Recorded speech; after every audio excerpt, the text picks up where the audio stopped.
తర్వాత సంతోష్ వెనుక రేవంత్ రెడ్డి ఉన్నాడని, అట్ ద సేమ్ టైం కవిత వెనుక రేవంత్ రెడ్డి ఉన్నాడని. సో బీఆర్ఎస్ కాంగ్రెస్ ఈ రెండు బీజేపీ విషయంలో మరి మీరు సిబిఐకి మొదటి నుంచి అడుగుతున్నారు కాళేశ్వరం ప్రాజెక్టు విషయంలో. అసలు కాళేశ్వరం అనేది ఇప్పుడు తెలంగాణ రాష్ట్రంలో ఒక కీలకమైన అంశంగా మారింది. దీంట్లో తుమ్మిడిహట్టి దగ్గర కడితే 38,000 కోట్లతోనే అయ్యేది, దాన్ని 94 లక్షలతో 94,000 కోట్లతో నిర్మించారని కాంగ్రెస్ ఆరోపించడము. సో తుమ్మిడిహట్టి దగ్గర మీరు కడతా అంటే ఎవరు అంటే కాంగ్రెస్ కడతా అంటే ఎవరు వద్దని లేదు. ఇదే క్రమంలో స్థానిక సంస్థల ఎన్నికలు సమీపిస్తున్న తరుణంలో తెలంగాణలో ఒక అంటే రాజకీయ పార్టీలకు ఒక వణుకు, ఒక జ్వరం, ఒక భయం అయితే మొదలవుతుంది. ఇప్పుడున్న కాంగ్రెస్ ప్రభుత్వం కూడా 20 నెలలుగా అధికారంలో ఉన్నప్పటికీ కూడా ఎప్పుడో వాళ్ళు డిసెంబరు 2024లో 7వ తారీఖున అధికారంకి వచ్చిన తర్వాత స్థానిక సంస్థల ఎన్నికలు సమయం అయిపోయింది. జనవరిలో, ఫిబ్రవరిలో, మార్చిలో నిర్వహించాల్సి ఉండే. మార్చి టు మార్చి అయిపోయింది, మళ్ళీ ఇప్పుడు సెప్టెంబర్ వచ్చింది. అంటే 3 సప్లిమెంటరీ పరీక్షల సమయం గడిచిపోయింది, ఏడాదిన్నర అయిపోయింది. అయితే ఈ ఎన్నికల విషయంలో 6 గ్యారెంటీలు అమలు చేయలేదు, ప్రజల్లో వ్యతిరేకత ఉంది, కాంగ్రెస్ ప్రభుత్వం భయపడుతుంది. ఇది మీరు అలాగే బీఆర్ఎస్ రెండు పార్టీలు కూడా చేస్తున్నాయి. అయితే దీంట్లో వ్యూహాత్మకంగా కాంగ్రెస్ అలాగే బీఆర్ఎస్ బీజేపీ విషయంలో వ్యూహాత్మకంగా ప్రజల మూడునంతా డైవర్ట్ చేస్తున్నాయా? దీంట్లో బీజేపీ కనిపించకుండా మరి అడ్డుకుంటున్నారా? వాస్తవానికి బీజేపీ నాయకులుగా మీరేం చెప్తారు? అండి శ్రీనివాస్ గారు, మీకు అదేవిధంగా ప్యానెల్లో ఉన్న పెద్దలకి 99 ప్రేక్షకులకి గుడ్ మార్నింగ్. ఇప్పుడు ఈరోజు చర్చ జరుగుతున్న అంశం ఏంటంటే కవిత గారి గురించి కవిత ఎపిసోడ్ గురించి మాట్లాడుతూ ఉన్నారు. అది మేము నిన్న నుంచి చెప్తా ఉన్నాము. అది తెలంగాణ సమాజానికి కానీ లేదనుకుంటే తెలంగాణ రాజకీయాలకు కానీ సంబంధం లేని అంశం. అది ఒక కుటుంబ కథా చిత్రం అని చెప్తా ఉన్నాం. అది ఒక కుటుంబంలో జరుగుతున్న అంతర్గత అంశాలు, దాన్ని మీడియా ముందరకు తీసుకొని వచ్చి అదొక పెద్ద ఇష్యూ చేసి ఇప్పుడు ప్రస్తుతం రన్నింగ్ లో ఉండే అంటే ప్రస్తుత రాష్ట్ర పరిస్థితులు లేకుంటే రాష్ట్రంలో ఉండే సమస్యల పైన దృష్టి మళ్లించడం కోసం ఆడుతున్న నాటకంగా మేము భావిస్తా ఉన్నాము. ఇప్పుడు అంశాలు ఏంటివి? రైతులు గగ్గోలు పెడతా ఉన్నారు, అకాల వర్షాలు వచ్చి వరదలు వచ్చి మునిగిపోయి పంటలు నష్టపోయి దానికి సంబంధించి ఇబ్బంది పడతా ఉన్నారు. రెండో అంశం ఏంటి? 42% రిజర్వేషన్లు కల్పించి బీసీలకి స్థానిక సంస్థల ఎన్నికలు జరపాలని చెప్పి రెండో అంశం గురించి ఆలోచన చేస్తుంది తెలంగాణ సమాజం. మూడో అంశం ఏంది? కాళేశ్వరంలో జరిగిన అవినీతి అక్రమాలు, ఆ అవినీతి సొమ్ము ఎవరు, ఏంది బాధ్యులు, వారిపైన చర్యలు అనేదా. ఈ 3 అంశాలపైన ప్రస్తుతము తెలంగాణ సమాజం ఎదురు చూస్తా ఉంది, ఏం జరుగుతుంది, ఏం జరగాలి అని చెప్పి. కానీ దానికి సంబంధించి ఆలోచన చేయకుండా దృష్టి మళ్లించడం కోసము కాంగ్రెస్ పార్టీ అదేవిధంగా బీఆర్ఎస్ పార్టీ ఆడుతున్న నాటకంగా మేము భావిస్తా ఉన్నాం.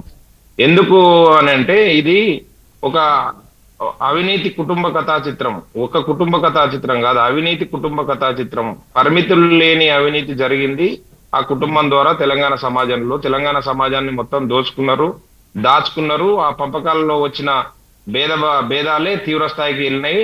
దాని పర్యవసానమే మనం చూస్తున్నాం ఇప్పుడు.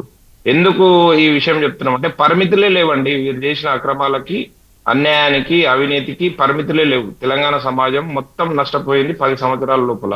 చాలా ఇబ్బందికరమైన పరిస్థితులు ఎదుర్కొన్నాం, మనం అందరం చూసినాం.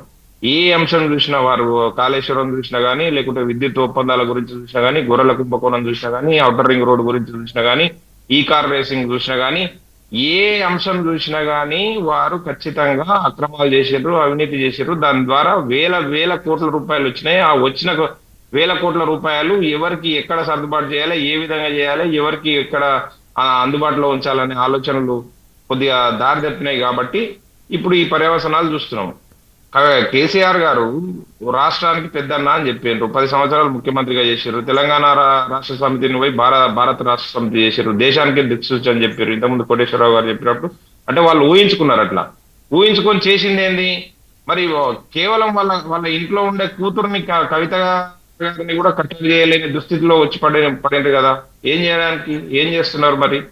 కనుక మేమేమంటున్నామనంటే ఇప్పుడు కేసీఆర్ గారి ఇష్యూ లేకుంటే బీఆర్ఎస్ పార్టీ ఇష్యూ ముగిసిపోయిన అధ్యాయం మేమనుకుంటున్నాము. ఎందుకు అని అంటే వారు ఈ రాష్ట్ర ప్రభుత్వము, రాష్ట్ర ప్రజలు, తెలంగాణ సమాజం మొత్తము ఆ పార్టీని వద్దు, ఇంకా మీ అవినీతి రాజ్యం వద్దు అని చెప్పి వాళ్ళని ఇంటికి పంపించడం జరిగింది. దాని తర్వాత జరిగిన ఎన్నికల లోపల కూడా చూసినాం, పార్లమెంట్ ఎన్నికల లోపల వాళ్ళకి 0 స్థానాలకి ఏ, పరిమితం చేసింది తెలంగాణ సమాజం.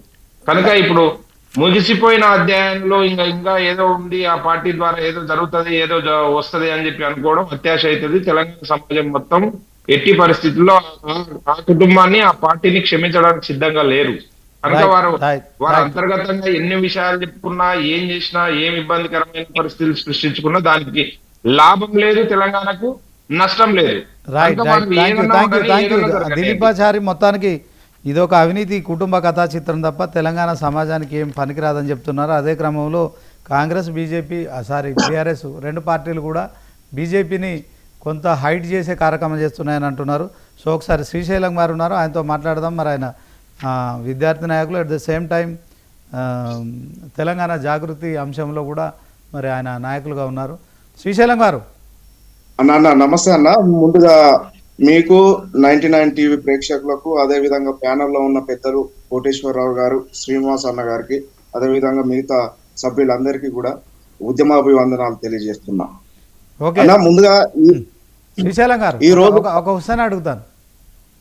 ఇప్పుడు బీఆర్ఎస్ అనే మహావృక్షం కింద కవిత అయినా, మీరైనా, ఇంకెవరైనా, ఎంత పెద్ద నాయకుడైనా ఆ కేసీఆర్ ఆ మొక్క నాటాడు, అది మహావృక్షమైంది, దాని కింద అందరు సేద తీరుతున్నారు. కవిత మరి ఆమె ఒక కొమ్మ, ఆమె కూర్చున్న కొమ్మ ఆమె నరుక్కుంది. పార్టీ నుంచి ఆమెను సస్పెండ్ చేశారు.